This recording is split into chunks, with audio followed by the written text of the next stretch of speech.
Washington Journal continues.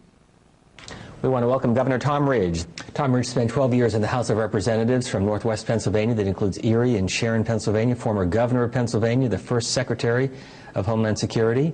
It was declared a terrorist organization under the Clinton administration with then perhaps misguided but hopeful intent that it would mean that the Iranian government might be more conciliatory in its discussions with us.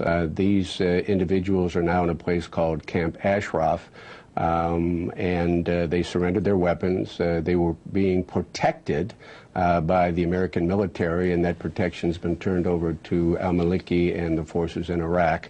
What you should also know is that the EU, with several well-respected jurists, took a look at this organization and said they do not deserve to be considered a terrorist organization. The United Kingdom did the same thing. There was a circuit court here in the United States that suggested that they do not belong, they should not be treated as a foreign terrorist organization, and right now that designation is before Secretary Clinton. It's ironic, this is a group of men and women who have fought for democracy in Iran for many, many years. When I visited Paris, sir, I've also spent some time with some older Iranian women who showed me pictures of husbands and sons and daughters who had been imprisoned, tortured, and then murdered.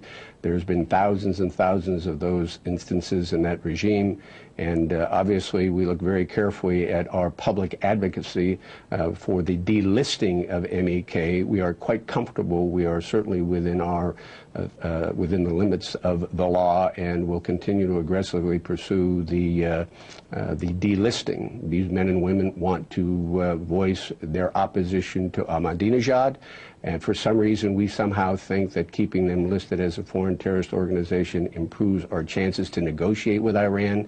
They look with impunity at the United Nations with human rights resolutions. They look with impunity at the United Nations in the U.S. when it comes to the negotiations on their nuclear arming. And so let's face it, one of the least we could free up people who want to take their opposition and their support of democracy to the streets.